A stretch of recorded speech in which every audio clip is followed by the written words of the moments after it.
there are some things that I want to talk about. I'm probably going to make a full video on this because I've seen this sentiment in the community. And it is that everyone seems to be thinking that melee influence is like broken or like the only thing in the game. And I figured this video is like a reasonable time to talk about it. And that is that it's not. Melee influence. This arcane has risen into more popularity after the Exalted changes. Influence is not the problem. It's perfectly fine. Actually, it is the problem. If I can get 200 KPM behind a wall, that's a problem. Because guess what else was able to do that? Maiming Strike. And we all know how that ended. Actually, no. They were right. Influence isn't the problem. Getting 200 KPM while pressing one button behind a wall is a problem. But as I'm about to demonstrate, that is nothing to do with melee influence. It is not melee influence that is enabling Gara to do it. She can just do it anyway, without influence. You might not have realized it, but you unintentionally created the perfect analogy for this situation by bringing up Maiming Strike. For those of you who don't know, Maiming Strike never had some magic, unlisted effect which let melees hit through walls. All melees could just do that anyway. They amended that by having all melees require line of sight for their hits to register, and the nerf to Maiming Strike was something completely separate. DE just decided that they did not want to so strongly incentivize repeating a single action over and over with a bonus so powerful as a final crit chance buff, so they subsequently changed it to a normal, relative crit chance buff. Yes, Maiming Strike was a strong performance buff to the strategy by increasing the overall damage, but the real offender was the fact that the direct melee attacks could just hit enemies through walls. This mirrors the current situation, where Gara's 1 can simply directly hit enemies through walls without a line of sight check, no help from influence required. Influence can allow standard melees to spread elemental damage from a directly hit target to other enemies without a line of sight check. But that still requires you to be directly hitting some enemies which are within line of sight, so you can't just take any melee weapon, hide behind a wall, and be able to kill enemies without seeing them just by slotting influence. That's not how it works. The real rule breaker in this loadout is Shattered Lash itself, not influence. Even if you want influence nerfed, don't blame influence for problems it literally isn't causing. It makes your argument look weaker. Now, for your enjoyment, feel free to watch the rest of this video where I hit one button behind a wall without influence and achieve 200 KPM. Enjoy. Use the synthesis scanner to track the creature.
support levels.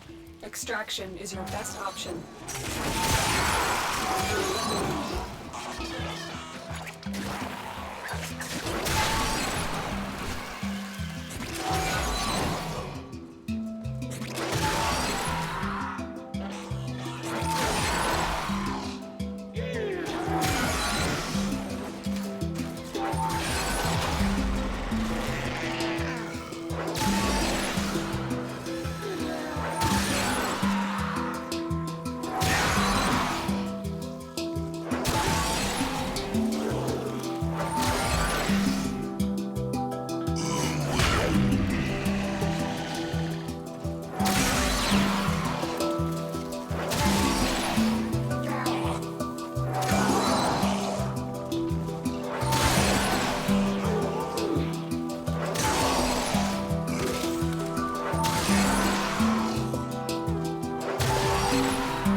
It is done, Tenno.